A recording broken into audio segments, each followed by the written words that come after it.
Here we are, start of episode 2. So this is episode 2, mission 1 of FreeDoom. And FreeDoom phase 1, that is. And I'm going to try for 100% kills, 100% secrets. However, there is a bit of a difficulty spike. So one thing I am going to start introducing is quick save, just in case. It can catch you out this. Now this is annoying. This is really annoying. One of two practically harmless enemies that just take ages to kill with a pistol, but nothing else to fight him with.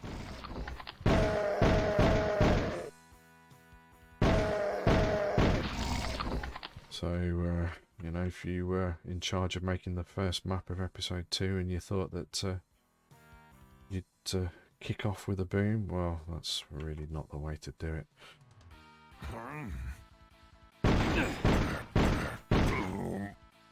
Now, getting across there, I suppose it's probably possible with a technique known as SR50. Probably, I don't know too much. It is pretty much at the limit for an SR50 jump. I've not been able to make it. However, all I would get from my trouble is that shotgun, because there is a door just around the corner and it doesn't open. Not from this side anyway. So it's hardly worth doing. The shotgun would be nice to start this next bit though. You'll see it dropping down here is a bit of a pain. But yeah, if it is possible with SR50, as I say, it's at the limit, but we've got this, see this little rocky broken bit, and I'm not so sure if that will improve or reduce your chances of getting across there with a jump like that. As I say, I've not been able to make it myself, but I don't claim to be an expert at that anyway. Certainly SR40 wasn't enough. Their techniques for jumping greater distances in Doom, and if you're interested in, well, certainly techniques for moving more quickly anyway, and you can cover more distance. But if you're interested, seriously, just search for Doom and SR50 or SR40, and there's a wiki page and things like that which will tell you about it, but it's not for this video. Right.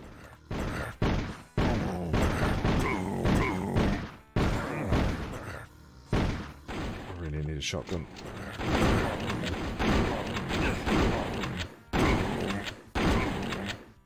That could have gone a lot worse. That really could. I'm going to grab some ammo. Oh, there's another guy.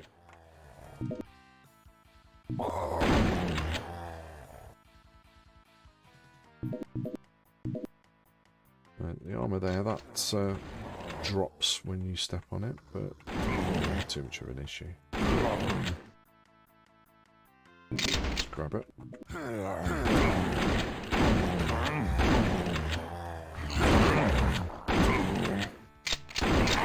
Clear these guys out from this side while we still can.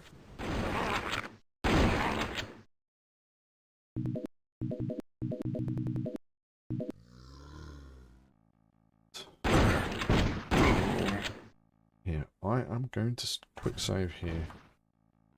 Yeah, you can see I've already played this level and I did use saves that time as well. I often will when testing the levels out. But when I think a level might catch me out, because of situations like this, for example. I'll get cornered. Oh. And I will use quick save.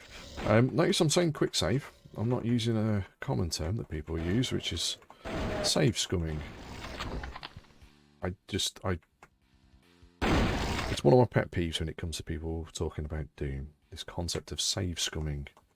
And it ties in with another pet peeve of mine. I like traditional roguelikes, as in the old text-based things, and I find it incredibly difficult to search for those these days, because the term roguelike has been used for pretty much anything that's got a random number generator in somewhere these days, it seems. And that means I can't find the games that I'd like to play. But yeah, the gaming community like to take roguelike terms, it seems, and misuse them. There is our secret, by the way. It is a slightly different texture, hardly visible at all. And yeah, save scumming is one that just, it really annoys me, and it is just me being me. So if you want to continue using that term for Doom, feel free.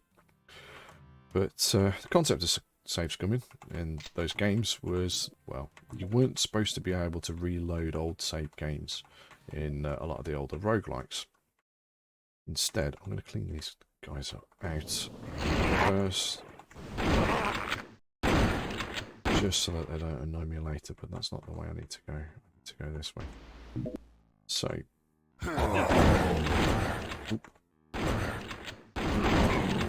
yeah, you weren't supposed to be able to load games in those older roguelikes, and if you saved your game, the application would close.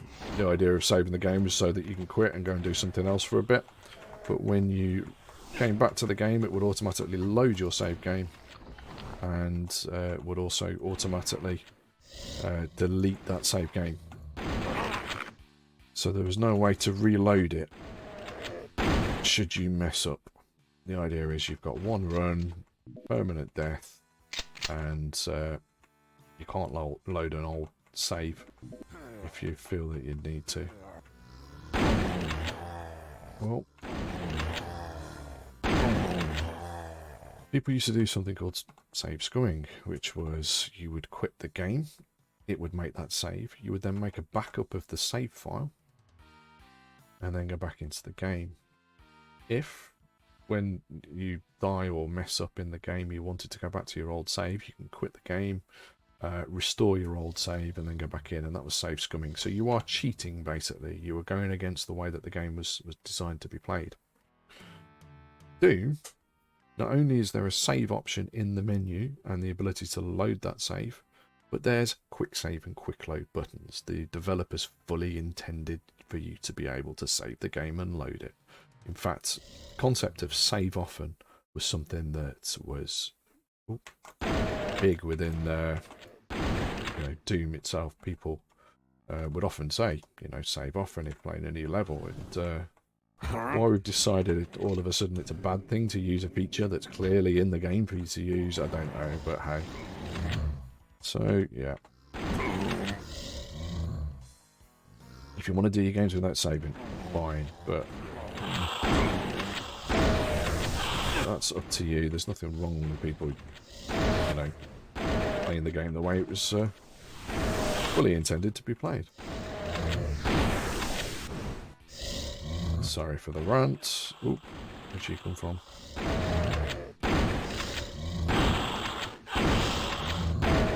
Just don't get me started on the whole Doom isn't 3D thing either. That's a rant for another video, that one.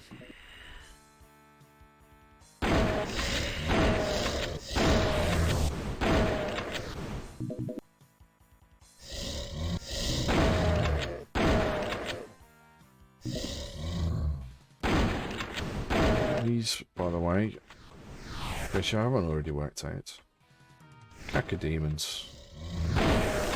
Pretty obvious, really. They probably resemble the original Doom enemy. I would say not the most, because Lost Souls are very obviously Lost Souls, but second closest, shall I say? Anyway, slightly obscure switch there, but we do need it. Quite pleased with how this run's gone so far, but famous last words. Oh, this is where the other secret is. I forget this. It's difficult to spot, but the texture is off again there, just to indicate that there's this secret here.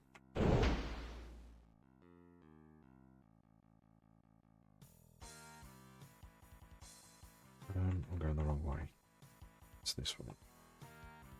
So we want to get through here. As you can probably tell, all hell's going to break loose.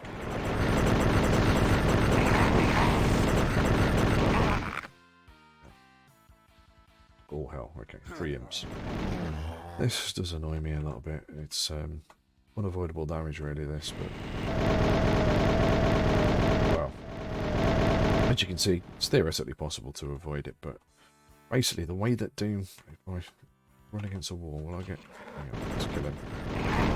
if you see how, oh, it doesn't do it on this. It used to in the old engine. It used to get weapon bob. Anyway, when the weapons, oh, there we go. Oh, okay, it doesn't work. When the weapon bobs, at the point where I believe the weapon bobs up to the top right is also the same tick that the damage is calculated per these hurting floors. So when the weapon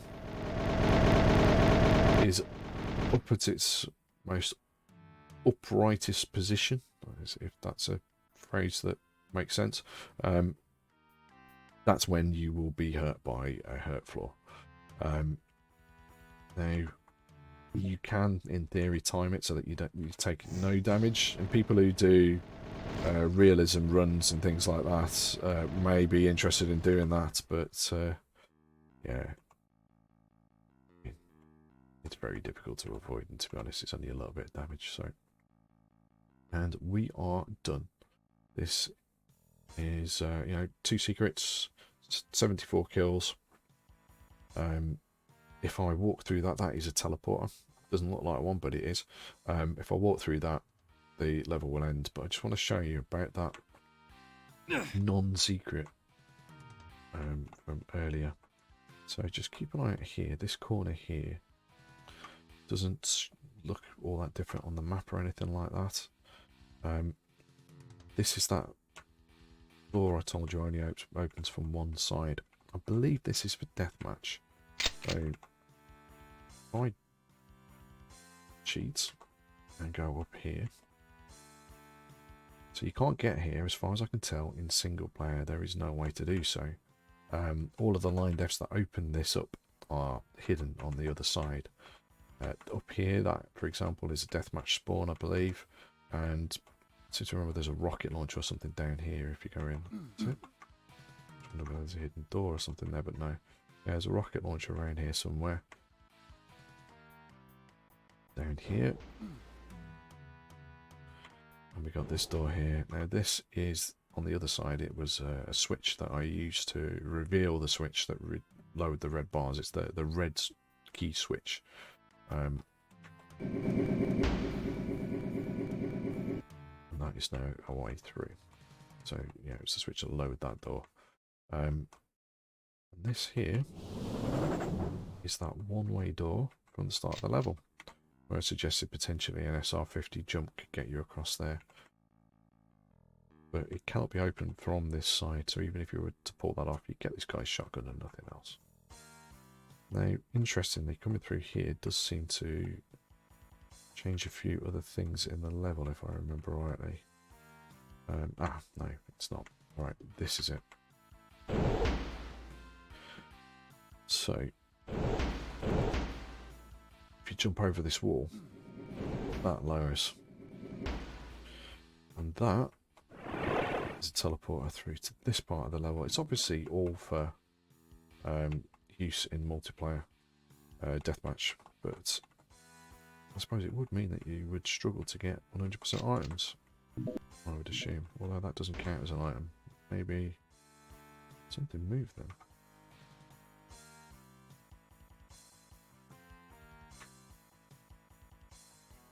I don't know what that was. Ah.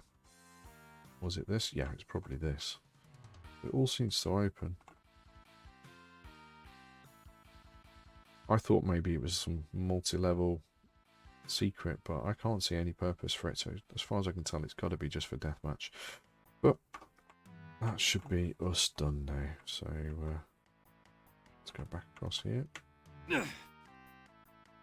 And end the level. So that was episode 2, mission 1. And not too fussed about 100% items, but certainly 100% kills and 100% secrets. And